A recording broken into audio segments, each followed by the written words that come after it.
গত কয়েক বছরের তুলনায় এই বছরে কিন্তু ডেঙ্গু রোগটা অনেকটাই ধীরে রাজশাহীতে আধিপত্য বিস্তার করছে আমি বলতে পারি। তো গত কয়েক মাসের ধারাবাহিকতায় আমরা যদি দেখি, আস্তে আস্তে করে হলেও ডেঙ্গু রোগীর সংখ্যা এখন বেশ অনেক।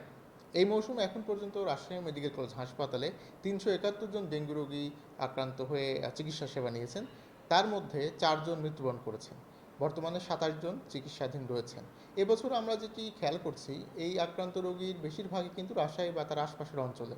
এবং আরও সুনির্দিষ্ট করে যদি আমি বলি, চাঁপাইনবাবগঞ্জ জেলা থেকে একটা বড় অংশ ডেঙ্গু রোগী কিন্তু আমরা পাচ্ছি। তো আমাদের মেডিকেল কর্তৃপক্ষের মাধ্যমে আমরা একটি বিশেষায়িত ডেঙ্গু ওয়ার্ড গঠন করেছি। পরিচালক মহোদয়ের নির্দেশনায় সেখানে একটি বিশেষজ্ঞ চিকিৎসক, নার্স এবং অন্যান্য স্বাস্থ্যকর্মীদের সমন্বয়ে একটা টিম রয়েছে। তারা সর্বদা এই ডেঙ্গু রোগীদের চিকিৎসা সেবা নিশ্চিত করছেন।